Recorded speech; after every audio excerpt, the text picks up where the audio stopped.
Welcome back, ladies and gentlemen. We are ready to resume closing statements. Ms. Shari, you can proceed. Thank you, Your Honor. Good afternoon. This case is an incredible tragedy, and there's no doubt about that. There's no denying that. Ms. Warner's life was taken from her far too soon, and she was taken from everyone who cared and loved about her, family and friends. And they are grieving, and they are still grieving, as I believe you saw that from the witness stand. It never should have happened, but you're not here to determine if a tragedy occurred, because it did. And you're not here to determine if a killing occurred, because it did. What you are here to determine is if the government has proven its case against Mr. Warner beyond a reasonable doubt, and it didn't. And I'd like to walk through some of the reasonable doubts this afternoon. And I want to begin with April 25th as we specifically look at Mr. Warner's actions.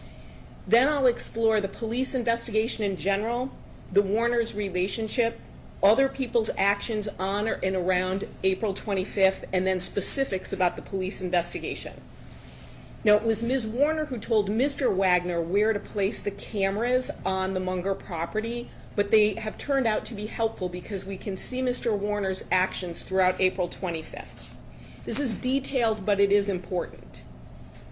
Exhibit 250 is the entire surveillance footage that you have, that you can look at any portion of it. And this is how Mr. Warner starts his day at 6:58. He's on the JCB. This is consistent with the health data that Detective Drew reviewed. In the middle of the night, there was no distance traveled, no flights climbed. Mr. Warner still had a heartbeat, but that would be the time that he would traditionally be sleeping. Now, this map shows where the JCB was at 6:58 on the Munger property. At 7:13, Mr. Warner is by the silo, and he shows up 3 times in the next 10 minutes. He shows up at 7:22. The JCB is heading north, and when you're looking at the surveillance footage, I think that you've probably realized you have to look essentially between the silo and the tree to see what's going on in back. He shows up at 7:23. The JCB at this point is heading south and west. And then this again is the area near the silo where Mr. Warner and the JCB are during those times between 7:13 and 7:23. At 7:30, we see Mr. Warner driving a forklift, and we're going to see this forklift in the same area about 5 times. We see it at 7:33. We see it at 7:34.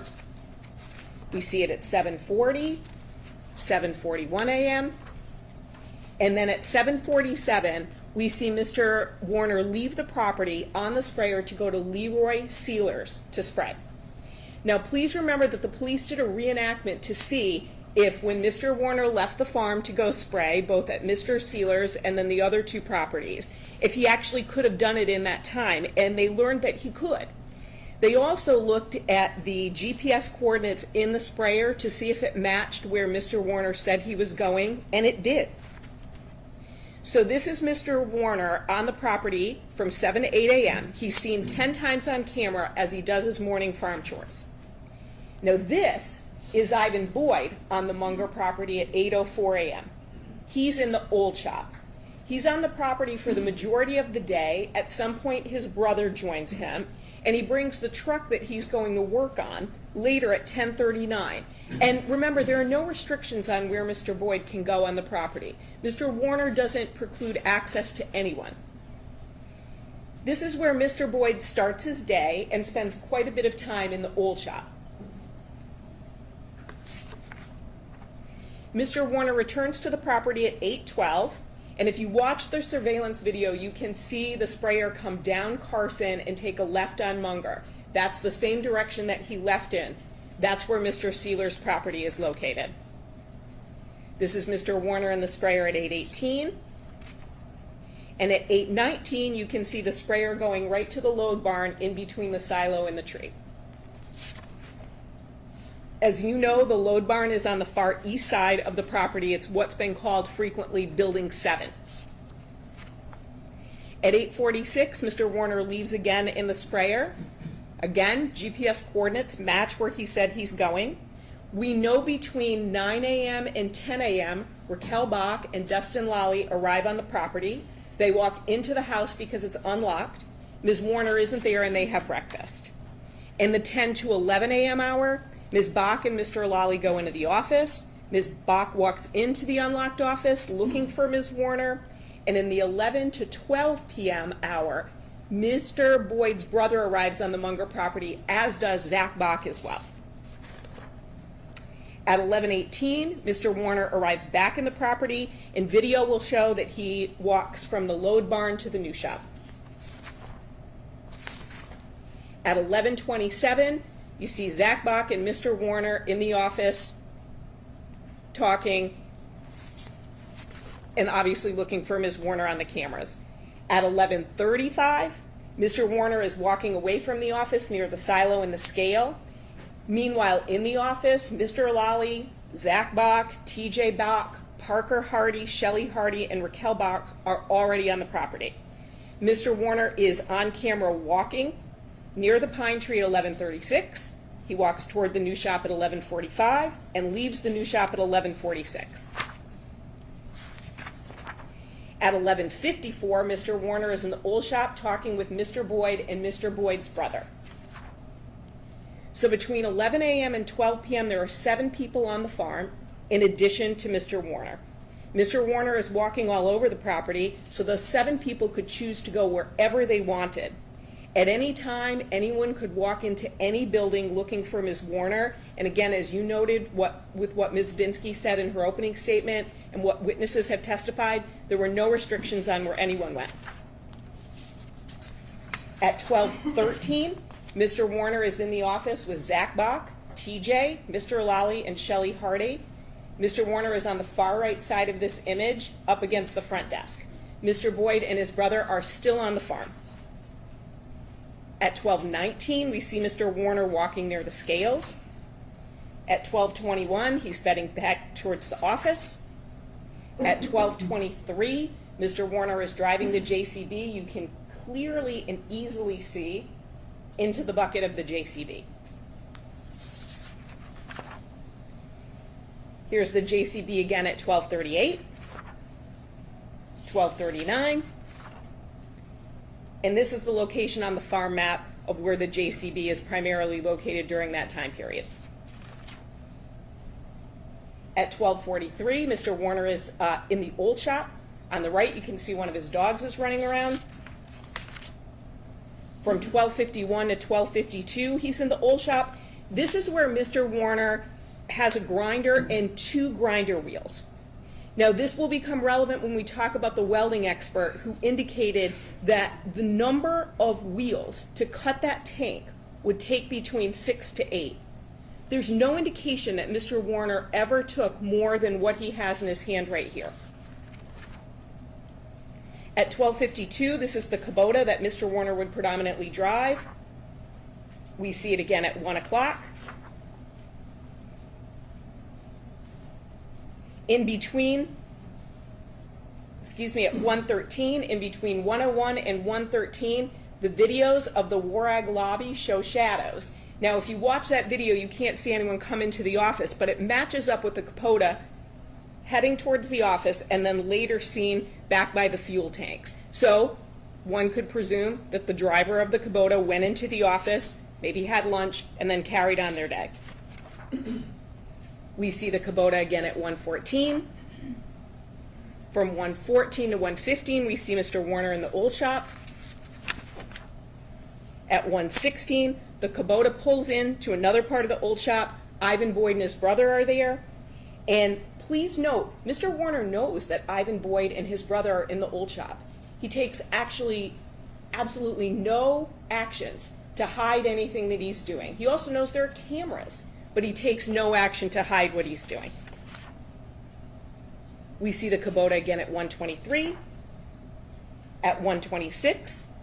Now, during this time frame, there are also multiple other workers on the farm that the police don't mention. You can see this gentleman at 1:36. He leaves the property at 1:44. You can see this gentleman at 1:42. He leaves the property at 3:15.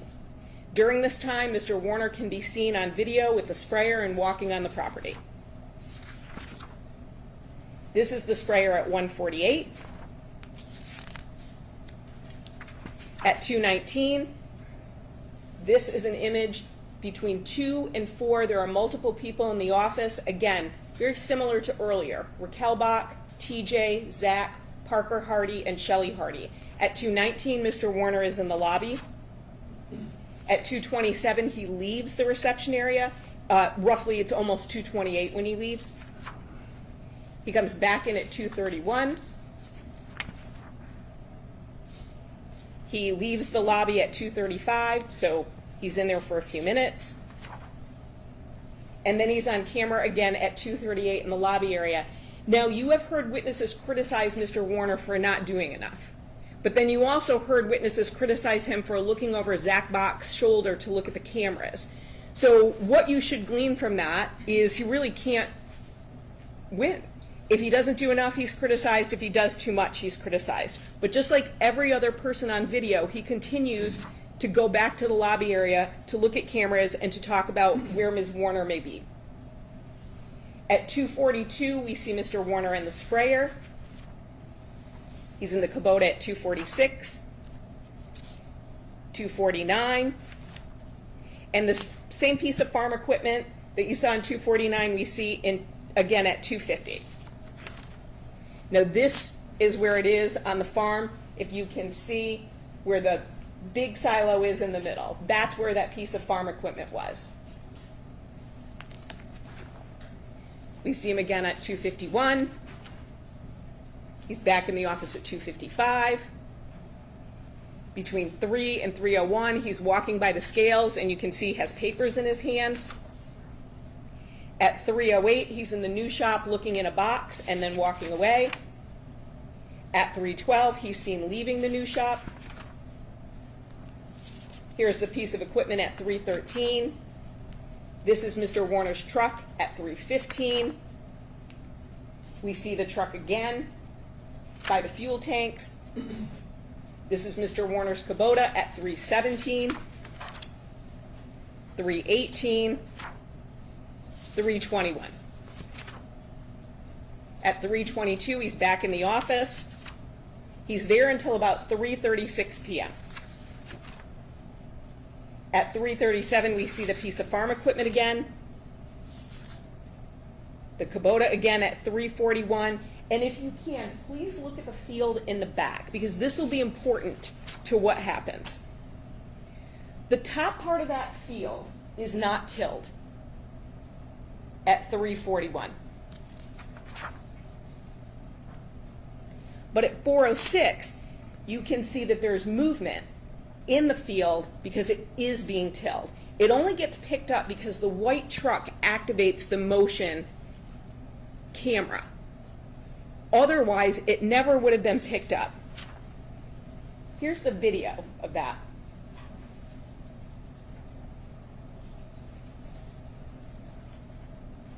If you look at that red box, you'll see there's movement in that field.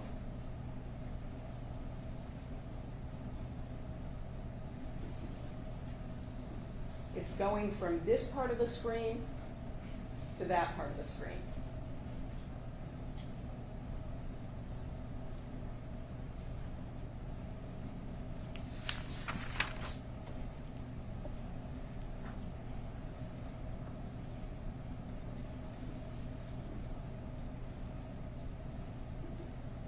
So that shows the tilling that was done.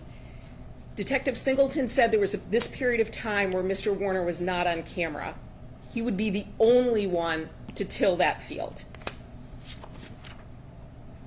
And at 4:12, you can see the part of the field that's being tilled, and you can look on here before the tilling and after the tilling. So the notion that he is not on camera is belied by the surveillance footage that the government introduced.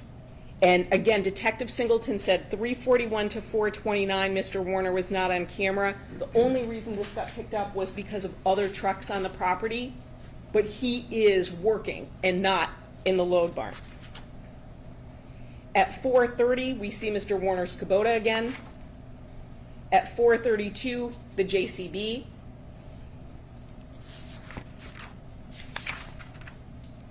At 4:37, it's the JCB again, where the inside of the bucket is clearly visible. 4:52 to 4:53, Mr. Warner is in the old shop. The door is clearly open because you can see the light shining in. This is where Detective Singleton said he was ducking down and trying to hide. You saw the video. If he was trying to hide, he would close the door. He wouldn't leave it open. At 4:56, he leaves the old shop. He's later seen in the old shop at 5:05 and 5:06 on camera. At 6:06, in between the silo and the tree, this is the movement that the government showed you with the JCB. That's it. This is Mr. Warner's Kubota at 6:06. 6:07, you see the JCB. 6:10 and 6:12, the JCB is going to the load barn and then leaving the area of the load barn. So going in there for about 2 minutes and leaving. 6:17, the JCB is headed back to the load barn. This entire early evening time at the load barn with Mr. Warner being in and out coincides with what Mr. Boyd said about helping Mr. Warner load trash. He talked about when chemicals are sent to the farm, they're packaged. They're packaged in sort of multiple layers. There'll be a white bottle, then it'll be inside something, then it'll be inside of a cardboard box. So there's no indication from Mr. Boyd that he saw a tank at the load barn or a welder, or Mr. Warner with a tank or a welder in the load barn. At 6:37, the JCB is moving away from the load barn. Here it is again at 6:39. Then we've got the JCB going towards the load barn and away at 6:40 and 6:41. At 6:43, Mr. Warner is in the new shop. And this is a comparison of two photos, 3:12 and 6:43. So if Mr. Warner is trying to hide what he's doing and what he's taking, he's not going to leave it out on the table. So you can see where that piece of farm equipment is, and then it's not there at 6:43, but you can see that table. The first table, there's nothing on it. The second table are items that Mr. Warner had taken. And you also heard Mr. Nayrink tell you that Mr. Warner would do small welding jobs on the farm, especially if something was broken. So if there's a piece of equipment, a tilling tool he said frequently broke down, it's a Sunday, there aren't many people there to do the welding, he wouldn't be surprised if Mr. Warner did it. And this is the end of the time period on April 25th, 2021, which is so significant. And the reason I went through all that time is because this is critical for what the government's claim is. The government wants you to believe that during this time frame, Mr. Warner killed his wife and then welded her in a body in a tank. Now, after 6:43, Mr. Warner is on the property doing more farm chores. He's collecting trash, using the Kubota, and tilling. And then again at 6:54, it's when Deputy Hall comes and talks to him. But that time frame is absolutely critical for everything that Mr. Warner would have to do to go along with the government's theory. Now, I want to walk through some of the specific reasonable doubts with you. Mr. Warner is captured on video throughout the day, morning, afternoon, and evening. As Ms. Vinsky told you in opening, the government's own timeline will fall apart upon close examination.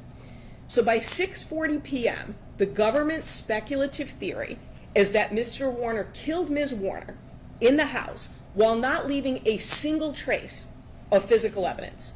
Not a drop of blood, no bodily fluids, no signs of a struggle, absolutely nothing.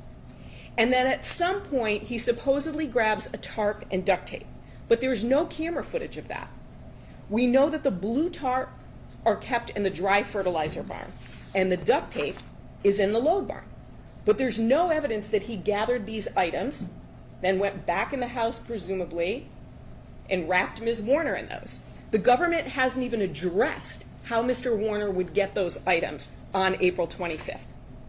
And then again, at some point, he supposedly duct tapes her body, wraps her body in a tarp, duct tapes the tarp, but again, there's no evidence of when that supposedly occurred. Then Mr. Warner supposedly moves the body, but there's no physical evidence of that. Nothing to show that she was ever in the JCB at all, only speculation.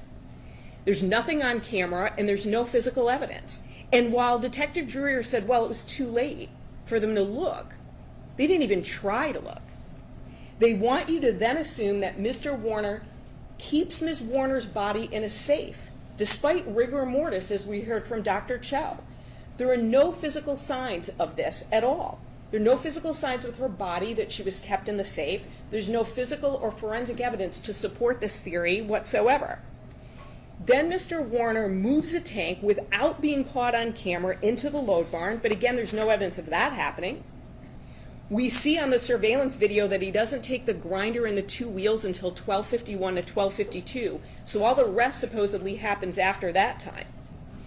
In the load barn, without anybody noticing or hearing, he maneuvers the chain and the hook, welds that hook supposedly to the end cap of the tank, runs the chain through, connects it to the hook, tilts the tank so the chemicals don't run out.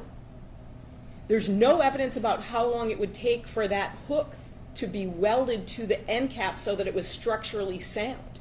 It's not just a matter of welding it. It needs to be able to support the weight of that end cap. Mr. Boyd said those tanks were 6,000 pounds empty. Then Mr. Warner supposedly cuts open the tank. Assuming that she's in the safe, he has to go move her from the safe to the tank, lift her to get her up, then position together the end cap and the rest of the tank and weld it together. After that, he's got to remove the hook, remove the chain, sand the tank down so he can paint it.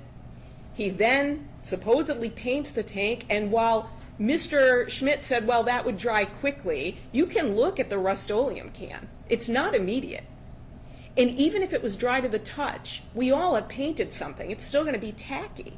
Things would still stick to it, but there's not one drop of paint in the load barn, not one drop of paint that was found on the chain or the hook, not a paintbrush, not the farm equipment, no debris on the tank, so if it gets moved out to the back, no dirt, no grass, the wind is blowing things, nothing is on it. There's no evidence whatsoever to support the theory. So while the government has shown you videos of Mr. Warner doing his chores and moving about the farm, they have shown you no evidence to support their theory of what actually happened. Assumptions are not evidence. Now, as you know, as it relates to searches, there were extensive searches for Ms. Warner in her property. Over 3,000 acres were searched, and that's one search alone. Searches occurred for years. Land, water, homes, buildings, vehicle. They were thorough. They searched in multiple towns and cities. Mr. Warner continuously consented to these searches over the years. The police searched every piece of land that Mr. Warner owned, leased, rented, or was even associated with. They searched land and homes that belonged to family members and people he knew. They didn't find Ms. Warner or any of her missing items. The police also searched Paragon South.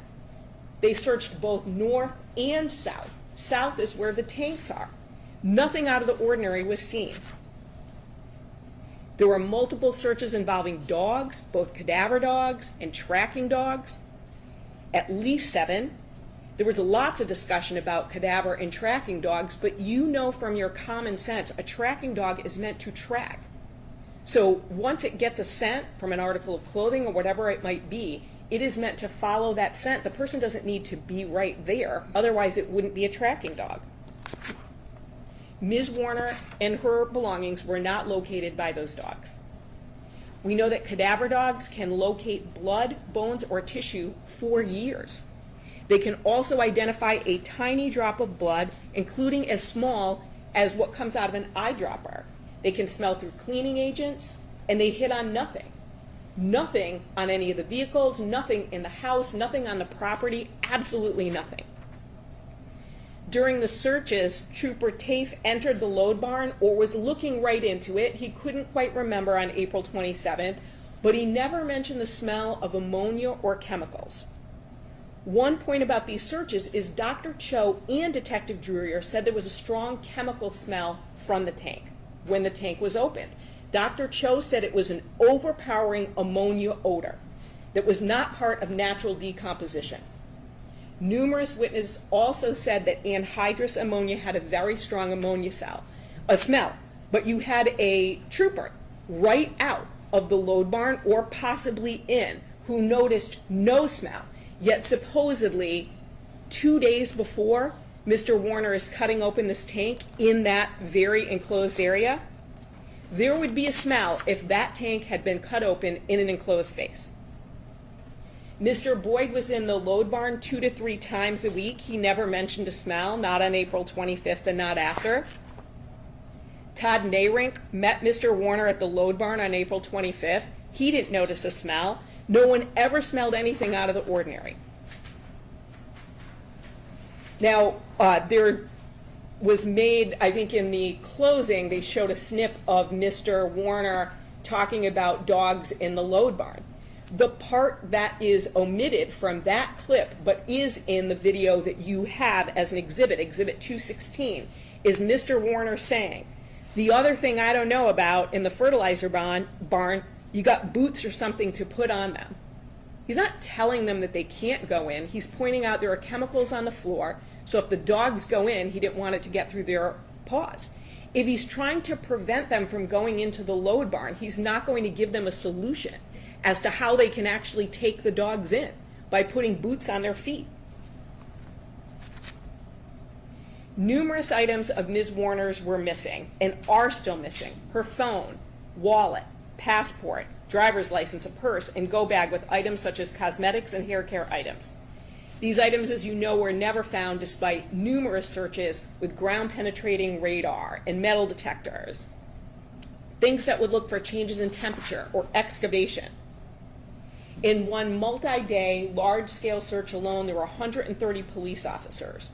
There is not even a theory that has been presented to you about where these items are. Now, Mr. Warner also had said a curling iron was missing, but then the police found it had fallen on the floor in between a cabinet. If Mr. Warner had been the one to take these items, he would know that a curling iron wasn't taken. He wouldn't say a curling iron was missing when it's actually still in the house. He was trying to guess based on what wasn't on the bathroom shelf. This is further evidence that he didn't take and conceal these items.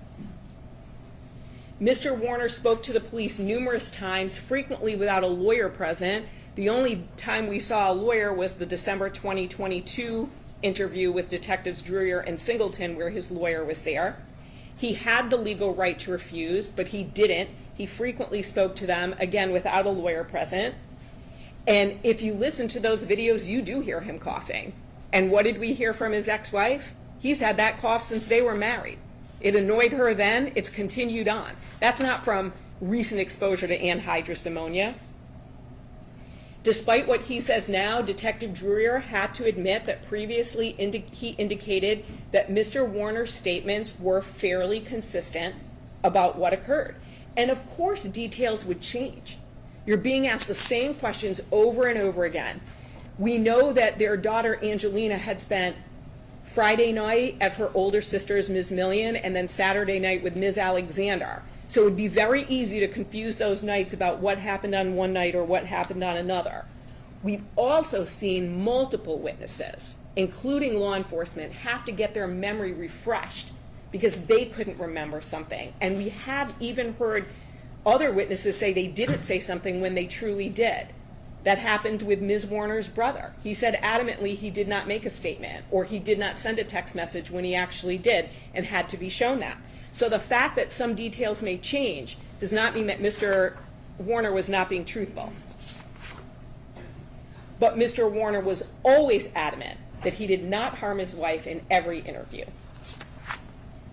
And he also offered ideas and suggestions about how to find Ms. Warner. In the May 3rd, 2021 interview alone, which is Exhibit 219, Mr. Warner speaks with Detective Greca about a phone number and license plate that could be relevant to where Ms. Warner was. He asks if he should call the insurance company to see if Ms. Warner checked herself in somewhere. He suggests that they come up with a list of names and go through Facebook to see if she's made contact with any of these people. He gives the detective names of Ms. Warner's friends and who to reach out to, and he asks Ms. Warner's best friend, Stephanie Vogel, if she knew of anyone who may have picked Ms. Warner up. And he does more, but he's not showboating. He's not trying to make a splash in the public. The government wants to present Mr. Warner as someone who did nothing, but that's not true. He tried to offer assistance in the background, and he tried to keep his daughter's life as stable as possible because her mother was missing. Now, in his private journal, which the police found in October of 2021, he goes further and he writes down ideas of where Ms. Warner may be, what aliases she might be using, ideas to try to find her. These are the private actions of a man who wants his wife to come home. He's not going to be journaling that if he knows where she is. And during that May interview, Detective Greca also talks about the importance of Mr. Warner taking his daughter to a soccer game in order to give her support and keep her life as stable as he could. That goes along with why he might not be participating in a search, because he's got a 9-year-old he's trying to take care of. In the interviews that you listened to, Mr. Warner also turned down theories offered by the police that he would have seized on if he was trying to misdirect them. For instance, Detective Greca talks about gambling. Mr. Warner said that's not Ms. Warner. He talks about suicide. Mr. Warner says, while she may have made some comments about that, he didn't think that was a real possibility. If he's trying to misdirect the police, he's going to send them down all different kinds of paths. And these are theories being offered by the police. Now, we heard a lot about Jamaica and Mexico. Mr. Warner is prompted by investigators to discuss Jamaica and Mexico numerous times, instead of Mr. Warner consistently bringing it up on his own. Now, in the December 2022 interview, at this point, his wife has been gone for over 1.5 years. So it's probably pretty clear she's not just in the next town over, and it's very clear she's not at her son's. So of course he's trying to come up with any possibility of where she may be. And in that full interview, he doesn't say, oh, I think she's in the hills of Jamaica living with the cartel. He talks about why. She liked Jamaica. She made friends with the concierge. She liked the mansion. She thought it was beautiful there. Even Detective Drewer on the stand said that Mr. Warner seemed convinced that Ms. Warner was in Jamaica. Mr. Warner also told Detective Greca that if Ms. Warner left or was picked up by someone, there was not that big of a window for Ms. Warner to get out of the house. If he had harmed her, he wouldn't want to shorten this time frame. He would lengthen it. He would say, I heard the door close at 1 a.m., or I looked out the window and she was walking out at 2 a.m. He would lengthen the time that she was gone, not shorten it and say to the police, it's not a very long period of time for her to get out of the house. While he believed that Ms. Warner had left as she had done before, he also said that there were differences this time, and he was candid about that. The vehicles were there. She didn't take their daughter Angelina. She didn't notify anybody, and the ring was on his desk. He didn't have to say that, but he was frank about the differences. He also repeatedly said to both the police and others he wanted his wife back. Detective Greca said that Mr. Warner showed emotion during the interviews when talking about his wife.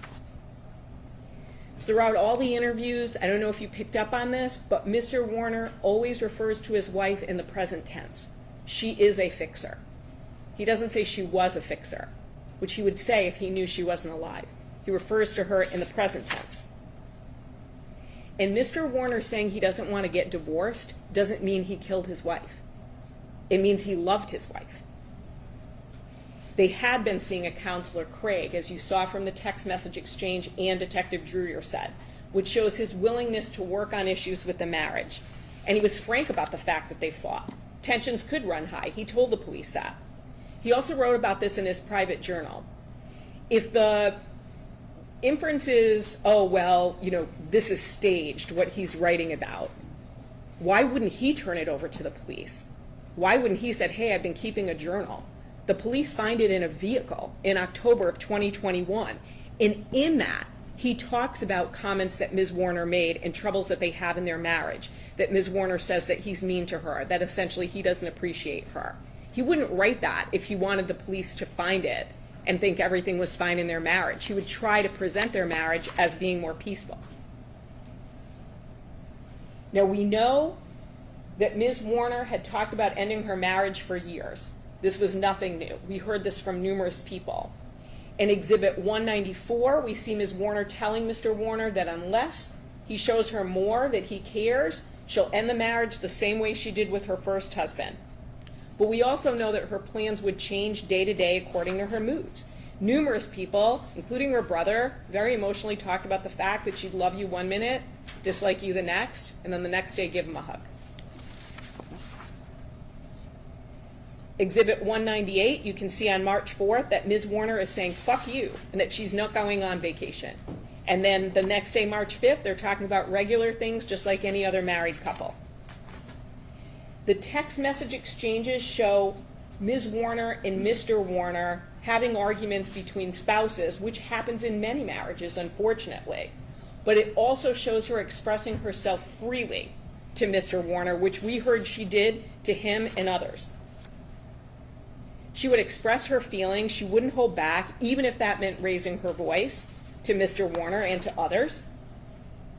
Numerous people testified that Mr. Warner is not an emotional person. He's laid back and easygoing. Ms. Millian said that Mr. Warner's response to Ms. Warner when she said she wanted to sell everything and be done on April 25th was, okay, whatever, Dee, because she had heard similar comments before. Despite the fact that Ms. Warner would regularly say she wanted to end her marriage, she asked Ms. Volkel to book vacations for her and Mr. Warner, 2 in 2021 and 4 in 2022. Her plan was to go on vacation with her husband and daughter, but one of the vacations was just for her and Mr. Warner alone, to just have a couples trip.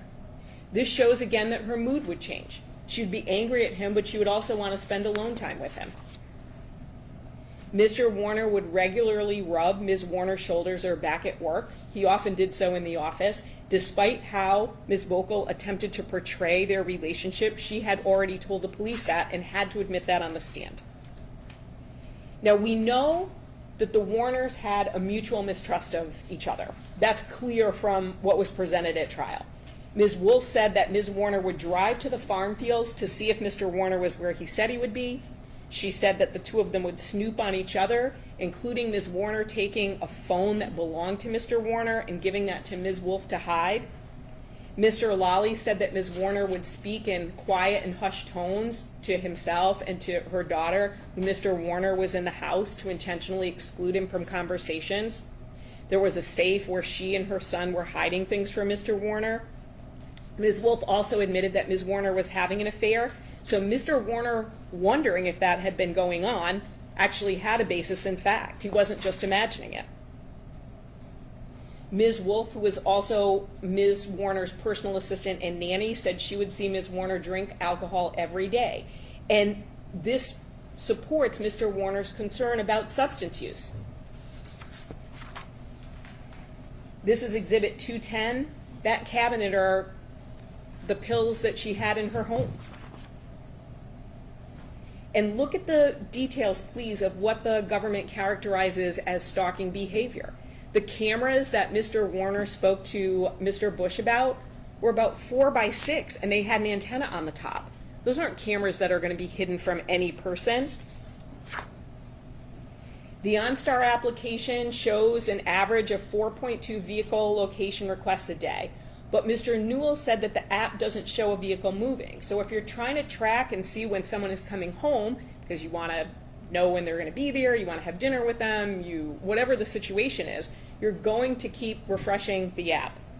The Get Vehicle Location can also be used as a navigation tool as well. So if they were driving together and he wanted to see where they were going or how to get someplace, he would use the app. Ms. Volkel also said that she saw the entry on Mr. Warner's credit card for the Binks device, the device that had been in the Hummer, and that she and Ms. Warner looked it up to see what it was. That's the GPS and diagnostic device that was found. But we heard from Mr. Bush that he paid for the device, and the government showed you an Amazon image. This discrepancy goes to witness credibility and the witness's desire to present the case in a particular way. And it makes sense because they all loved Miss Warner. There's no doubt about that. And of course they want to present her in the most favorable light and Mr. Warner in the least favorable light. But the facts matter, not assumptions. And the other thing presented by the government is, well, when Mr. Warner wrote in his journal that Ms. Warner left in the middle of the night, he didn't check OnStar. But if she didn't take the Cadillac, he'd have no reason to check OnStar. If Mr. Warner was truly stalking his wife, he would have insisted on access to the surveillance cameras long before she went missing. He couldn't even view the cameras on his phone until after she went missing. Mr. Wagner told you that it had been about a month or two where the IP address had changed on the Munger property and that Mr. Warner had no access to those cameras. So while he might have tried to access the app on the morning of April 25th, he couldn't access the app to see those cameras. We also know about the phone, that Ms. Warner was in the hospital. That's what Mr. Wagner said. He was also Ms. Warner's friend. Mr. Warner wanted the phone for business purposes. He didn't ask him to keep it a secret from Ms. Warner or to try to keep it private. In terms of accessibility and transparency, Mr. Warner also allowed Detective Greca to talk to his minor daughter even when he was not present. And if he was trying to hide the true nature of their relationship, he never would have allowed that. Angelina wasn't there the night of April 25th, but she lived in that house with them. A 9-year-old is going to know what that relationship is like. She would have heard verbal disagreements. She would have known if there was any other sort of physical disagreement. She would be able to share that with the police. He put no barriers to their access with her at all. Now, as it relates to any sort of physical violence, Ms. Wolf never told Detective Greca about seeing a bruise on Ms. Warner's forehead. If she'd truly witnessed this, it would have been the first thing she told the police when she spoke to them. Ms. Brody also didn't document any of the supposed bruises she claimed she saw as a massage therapist. She had twice testified under oath, and at neither of those court appearances did she ever say anything about a handprint on an arm. And it's worth repeating here that you are not here to judge Mr. Warner as a husband. You may think he was a bad husband, a not very attentive husband, whatever you may think of him. Your oath requires that you only assess the government's case to determine if it has proven beyond a reasonable doubt that Mr. Warner killed his wife and tampered with evidence. Now, we've gone through April 25th and an overview of the Warners' relationship, but I want to also move on to what else is going on between April 23rd and immediately after April 25th, and the police investigation as well. On Wednesday, which would be April 21st, Ms. Brody, Ms. Warner's friend and massage therapist, said she saw Ms. Warner, and Ms. Warner was distraught and shaking. We know Ms. Warner was a person who had strong emotions and she felt them, but there's absolutely no justification for what's happening here. According to Ms. Brody, Ms. Warner said she wanted to see a lawyer and it was time.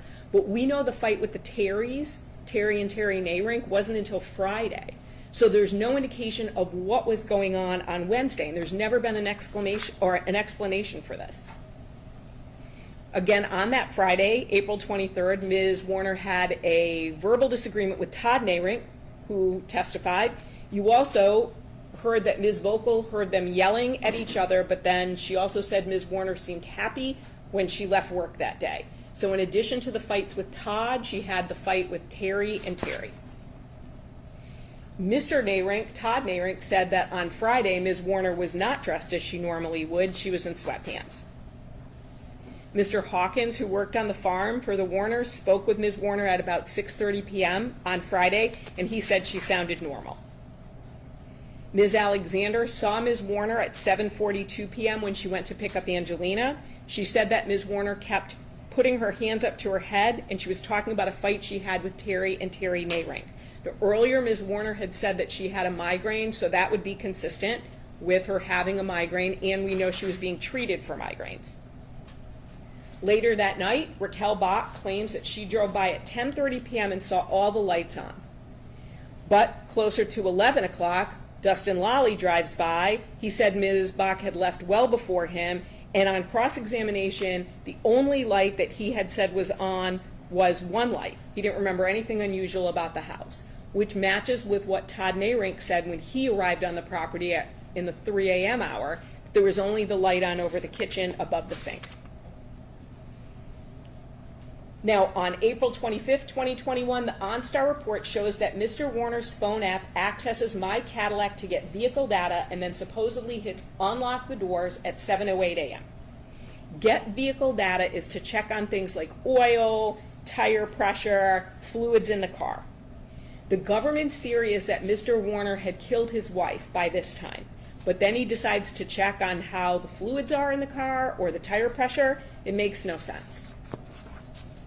And this is part of what Ms. Vinsky also said to you in opening statement. The government dismisses and ignores facts that conflict with the narrative that they are trying to present. Mr. Warner uses Find My iPhone at 8:48, 10:28, and 2:30, and he would not need to do this if he knew where the phone was. And if the government's theory is that, oh, he was trying to see if you could find it, well, he would have checked it at 8:48, can't find it, checked it again at 10:28. He wouldn't need to keep doing that. He would know at 8:48 the phone can't be found. He did it because he was trying to see where Ms. Warner was. And while at 8:48 he would not have known that Ms. Warner was missing, it's not unusual for a spouse to check Find My iPhone to see if your spouse is up, or are they at the office, or are they at the grocery store. And while the Milestone app, again, was accessed at 8:49 and 9:04, we know from Mr. Wagner, Mr. Warner couldn't see anything on the cameras. Now, Mr. Lally said that when they went over to the Munger property, it was the same as what they had done pretty much on every Sunday. They would go over and have breakfast. Mr. Warner knew this, but he took no actions to restrict their movements that day. In fact, he wasn't even on the property. If he had killed his wife, is he really going to leave the property and let people roam around wherever they want? He goes out spraying. Numerous witnesses, including Mr. Lally, Zach Bach, and Raquel Bach, said that the Warners never locked their house. It was always unlocked, anyone could walk right in, and that's what they did on April 25th, 2021. That day when people were looking for Ms. Warner, they looked at places that she could walk to, even though people said she didn't like to walk. They went to the Hardee's Event Center and home, they went to the Cedar Point property, Mr. Lally looked in the camper, but we know from Ms. Wolf that Ms. Warner would walk to the office, contrary to what other witnesses said, and that she was starting to walk everywhere because she was getting into fitness. Also, witnesses support that Mr. Warner was in fact spraying. Not only the GPS data and the reenactment, but Parker Hardy said that when he was at the house with his mother, Mr. Warner drove by on the sprayer. Now, Ms. Warner's phone last connected to a cell tower at 7:14, and the last internet connection was 7:01. So as we turn to the police's review of activities, which is essentially the last section of my closing, I want to talk about this a bit. This is part of the PowerPoint that was presented to you. Ms. Ziegler said that Ms. Warner's phone connected to two towers that morning, 226601 and 226609. This is an example of that portion of what she said during her testimony. And Ms. Ziegler said these were the two towers, north and south. And I specifically asked her that question. Are you saying the towers are north and south? Yes, they are, she said. And this was the slide that she used to conduct her analysis. You'll have this as an exhibit, so it might be hard for you to see. But the north tower is not 22601. It is 226543. 22601 is to the east in Tecumseh. So the analysis about the phone's location is flawed because the two towers that should have been used would have been the south tower and the east tower. But Ms. Ziegler used the south tower and the north tower.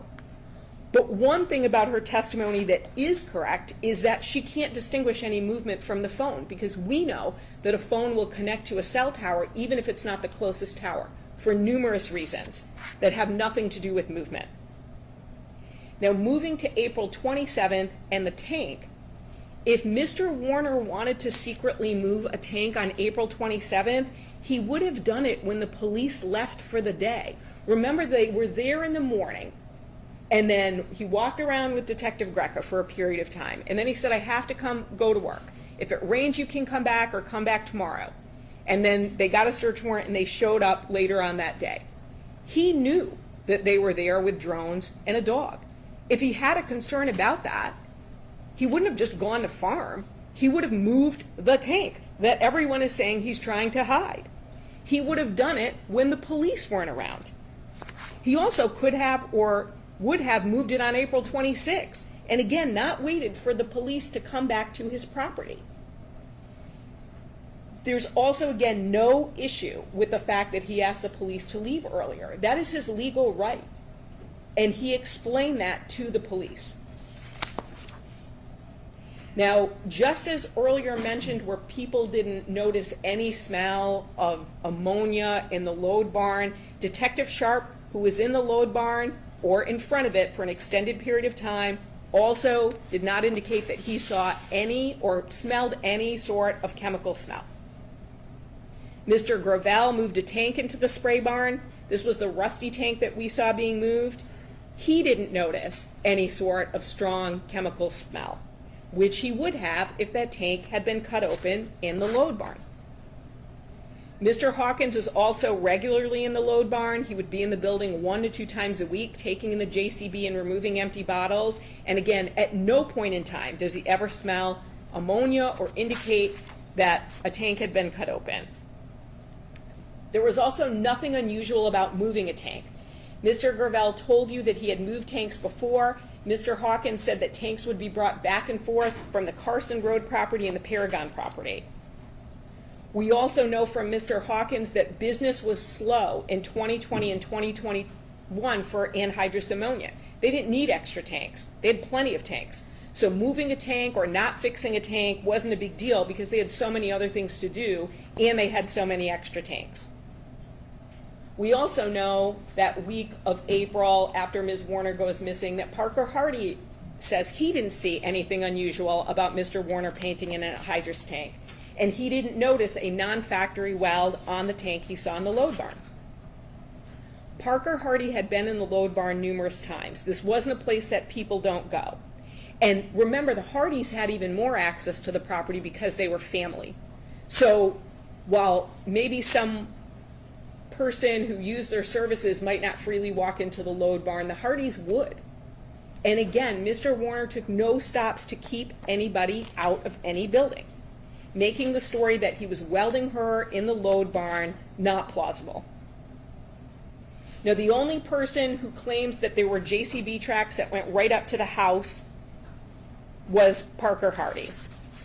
He said he thought the JCB was moving quickly because of the way the gravel was aside, but he also said he didn't see any reverse tracks for the JCB, which would be unusual. But the supposed fast-moving JCB is inconsistent with the reenactment where the gentleman driving the JCB was afraid to go any further because he thought he would potentially hit or damage the house. And the other thing, too, about this moving of the Hummer, if Mr. Warner wants to move the Hummer in order to park the JCB there, he doesn't have to put it in front of the office. Literally, all he has to do is back it up and move it one spot over. There'd be no reason for him to move it in front of the office. Now, jury instructions that you'll be receiving soon from Judge Olsaber indicate that you have to decide which witnesses you believe and how important you think their testimony is. You can have tremendous empathy for a witness, but not believe everything that the person says. You can also consider how some witnesses answered questions and if there was a difference in how they answered questions when the government asked them questions and how they answered questions when the defense asked them. You can consider a witness's feelings and a desire to portray events in a particular way. So for instance, Ms. Stace, the eyelash professional, when she testified, she said that Ms. Warner received 2 phone calls, one of them from Mr. Warner, and she didn't take that call. That would lead you to believe, if you were listening to that she did take the other call, but she was just intentionally not taking his call. But the reality is, when asked on cross, she said, oh no, Ms. Warner didn't take either call, for whatever reason. She's getting her eyelashes done, or she just doesn't want to talk to anybody. And even consider Detective Sharp when he testified. He said he knew Ms. Warner from prior police contact, which again would lead you to believe, boy, maybe he went out there because of a physical disagreement with Mr. Warner. It was only on cross-examination that that Detective Sharp indicated that it had nothing to do with Mr. Warner. They weren't even together. It was solely related to Ms. Warner.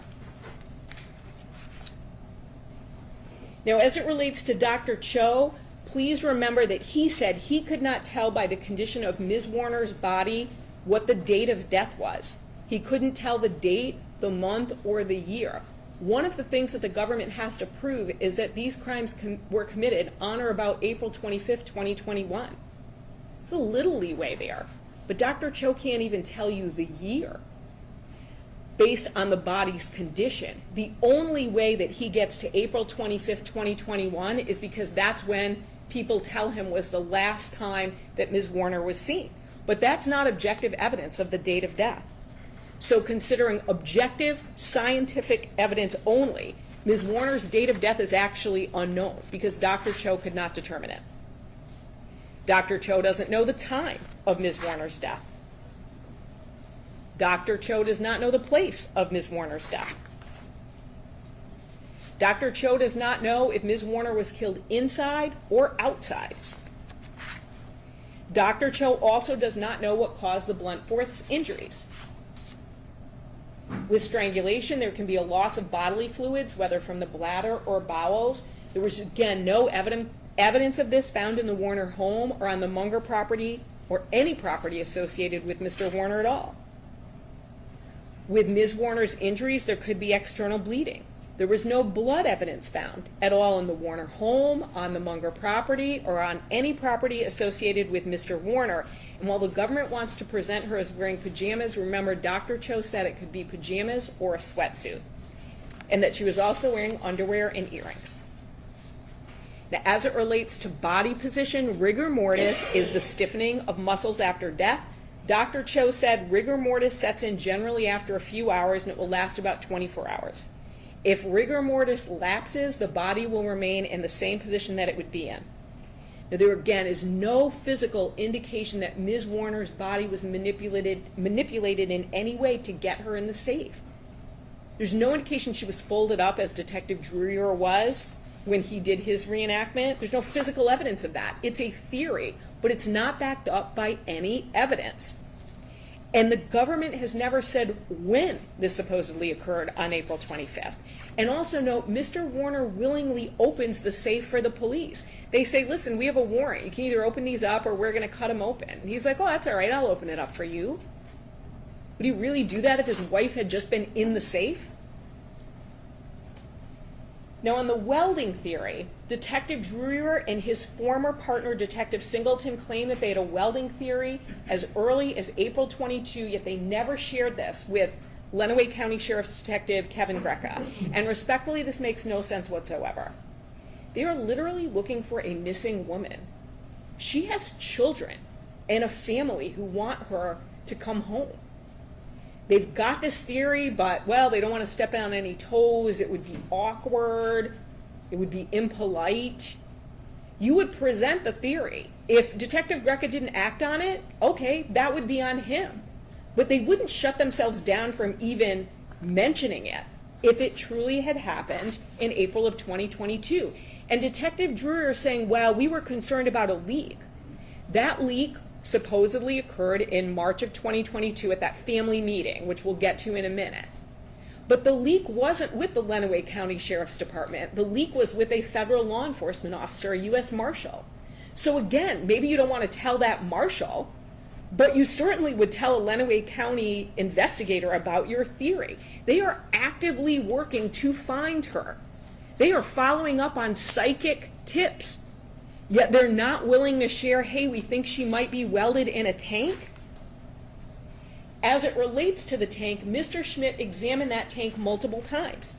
It was only in his final meeting with the detective and an assistant prosecuting attorney that he suddenly thought that the weld on tank 34 may be similar to the weld seen on Detective Greca's body camera. The meeting was on February 9th, 2026. Trial had started. And then only then did Mr. Schmidt change his opinion. At a meeting on September 24th, 2024, he was shown an enhanced image from April 27, 2021, and he could not make a comparison about the weld in the photograph and the weld that he had viewed personally. Mr. Schmidt also admitted that cutting the tank would be faster with the plasma cutter, which was right next to the welder on the Munger property. And the purpose of a plasma cutter is to cut through metal. Again, Mr. Warner is shown with 2 grinder wheels, but Mr. Schmidt said it would take 6 to 8 wheels to cut the tank open. Mr. Schmidt also said that cutting with an abrasive wheel would be loud. You would have to wear protective hearing. Anyone could have easily heard Mr. Warner if he was cutting and then welding that tank. But nobody did, even though there were people on the farm. Now, no one can match the hook or the chain that was supposedly attached to the tank and used to lift it up. It's just speculation that this even happened. It's the same with the forklift claim. There's no evidence that it actually happened. And this, again, Mr. Schmidt only came up with in January 2026. When trial was starting at the end of the month. Suddenly he's got a theory about a hook and a chain. It's the same with the welding machine. Mr. Schmidt can't say that that welding machine was used to make that weld, and he can't match a weld to a particular person. He also can't say how many machines exist that you could do that with, that would fit the parameters.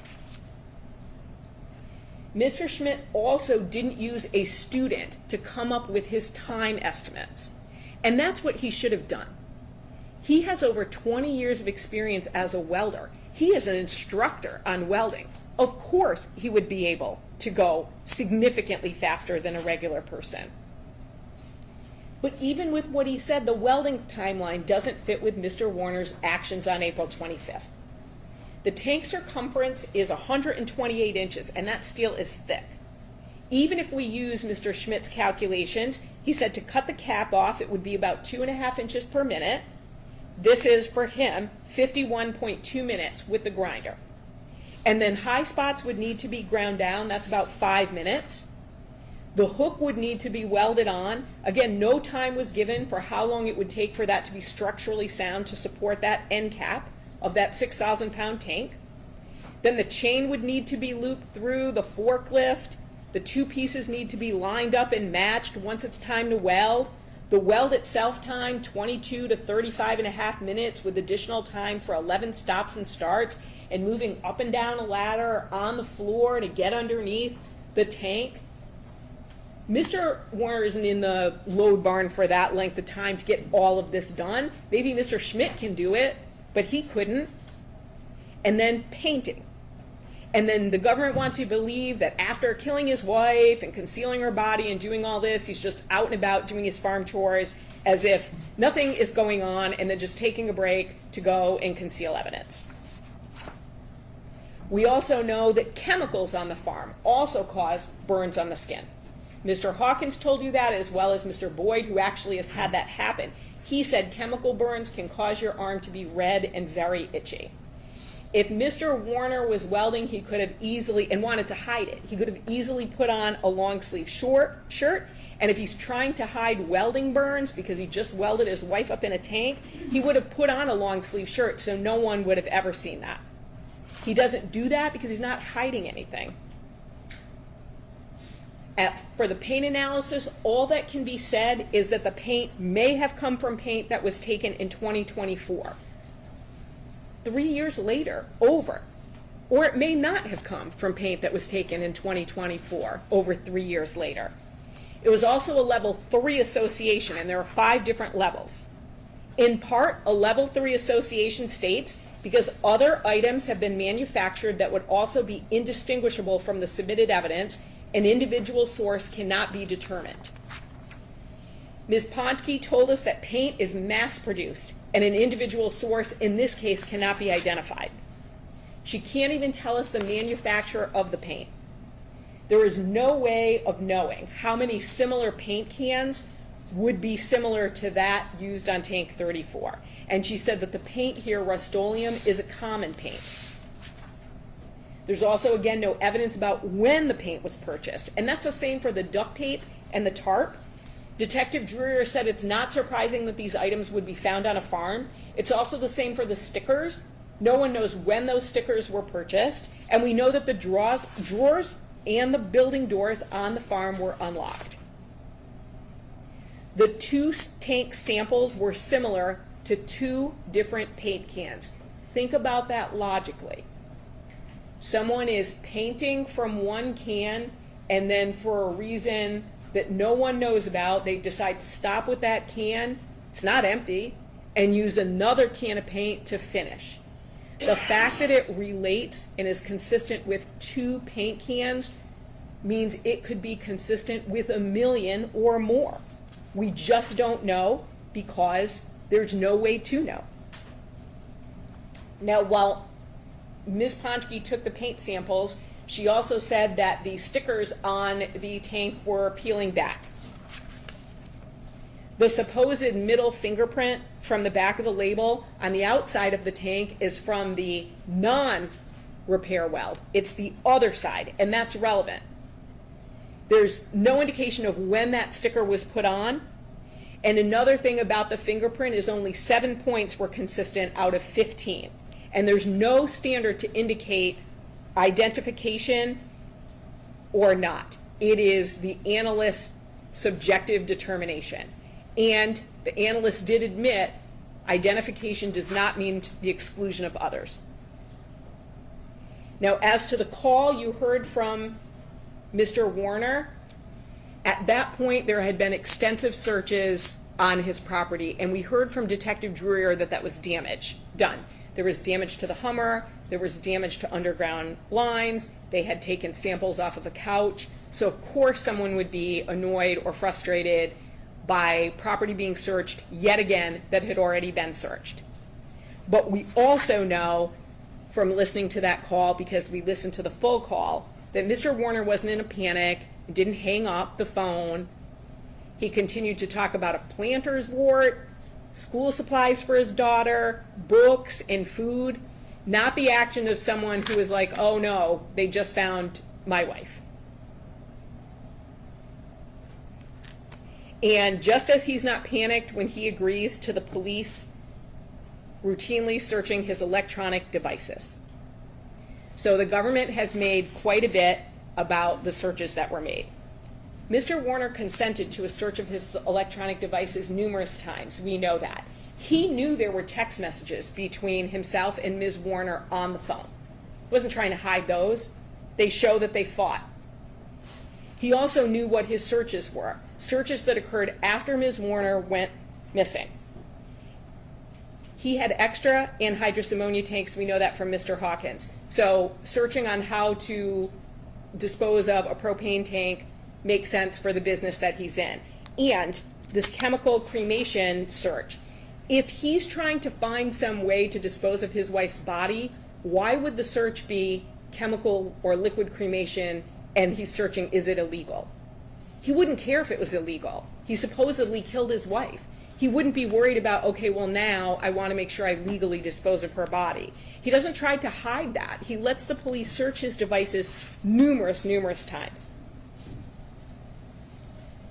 Now, a reasonable doubt is a fair, honest doubt growing out of the evidence or the lack of evidence. And when you're considering all the evidence, you can consider the lack of evidence. And that's part of the reasonable doubt instruction. The police searched the Warner home and they used luminol. No blood is found. There's no evidence that Ms. Warner was murdered in the home at all. Again, no blood, no bodily fluids, no signs of a struggle. Police searched the home multiple times. No evidence of murder. They searched the Munger property multiple times. No evidence of murder.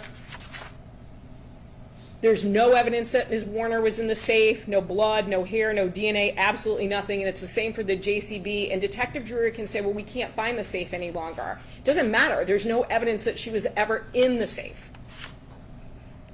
The police took Ms. Warner's fingernail clippings, but no one bothered to check to see if there was DNA found under her fingernails. There's no physical evidence linking Mr. Warner to Ms. Warner's body or her death. And again, it's the same for the duct tape, the tarp, and the inside and outside of the tank. The outside of that tank was powdered for fingerprints. His fingerprints weren't on that. There also is no physical evidence linking Mr. Warner to this murder in any fashion. And when we talk about those tanks, also consider that tank at the Paragon property was found on running gear. But when you look at all the video footage from the search of the Munger property, there's no extra running gear that tank would be placed on. The tank, the tag on the tank, the police take no steps to determine if it's Mr. Warner's handwriting. They want you to do a sort of line-by-line comparison yourself, but no expert has ever taken a look at it. You can also consider other things that the police didn't do. Now, the Hardy farm is right next to the Warner farm. They only searched that farm years later and only because of consent searches. Now, is anyone saying that Greg Hardy or a member of the Hardy family harmed Ms. Warner? No, absolutely not. I want to be clear on that. But what we are saying is that Mr. Hardy did engage in some unusual conduct, as we heard from Detective Druyer, which I will get into. They should have at least looked into that to rule someone out. And I say that because the only person they appear to have ruled out is Ms. Warner's affair partner. They should have followed every lead, but they started this investigation with blinders as it related to Mr. Warner. We know that Mr. Hardy claimed to the media that he told the police about a particular tank to look in to find his sister. Now, again, he didn't say tank 34, but he said, I want you to look for a particular tank. And Detective Druyer said, no, that didn't happen. That was not true. So they should have at least looked into that further to say, like, why on earth is he saying that? He said he was getting insider information from a federal law enforcement officer. He and his private investigator, who he was working with, Billy Little, and a podcaster, called Detective Druyer and Detective Greca out of a family meeting. And what's the reason for that? They wanted the police to pretend that Mr. Hardy was giving them his phone for a download, but really he wasn't. So he wanted this like false narrative of that he was engaging in this. But Detective Greca and Detective Druyer refused to go along with that lie. He also revoked consent to listen to interviews that had been conducted. And he expressed concern about liability if there isn't a conviction against Mr. Warner. Now again, they should follow every lead to rule people out. It doesn't mean that anybody was involved. So it doesn't mean that the affair partner was involved, Mr. Hardy was involved, another third party. Doesn't mean that Terry Nayrink, Todd Nayrink, none of that, right? But those are individuals who should have at least been looked at and looked at thoroughly, because when people are engaging in suspicious behavior, you should look into them to do a thorough investigation. Finally, this is the burden of proof chart that visualizes essentially how high that beyond a reasonable doubt burden is. It's not whether you think someone is probably guilty, likely guilty, there's clear and convincing evidence of guilt. That's not the standard. It is whether the government has proven the case beyond a reasonable doubt. And I've shown you multiple reasonable doubts this afternoon, and you likely have more that you will come up with as you deliberate. But the power of the government to prosecute someone should never be fueled by assumptions and speculation and innuendo. It should only be fueled by facts. Otherwise, devastating results can occur. Assumptions blind people to facts, and they blind investigators to follow leads that they may not think might bear fruit, but they certainly should look into. Despite the lack of objective, scientific, and forensic evidence, Mr. Warner sits here charged with multiple serious felonies. Now, I don't believe that Mr. Warner should be, we're presenting to you that Mr. Warner should be convicted of any felony. But if you consider premeditation, it does not exist here. Because if he had premeditated this killing, he would have had the items that he needed already. He would have had the welding. He would have had the tank. He would have had the wheels. He wouldn't be gathering those on April 25th. So their theory is that he's gathering these after the murder, which guts the premeditation element. Because the government has not proven their case beyond a reasonable doubt, we ask that you follow your oath and find Mr. Warner not guilty on all counts. Thank you.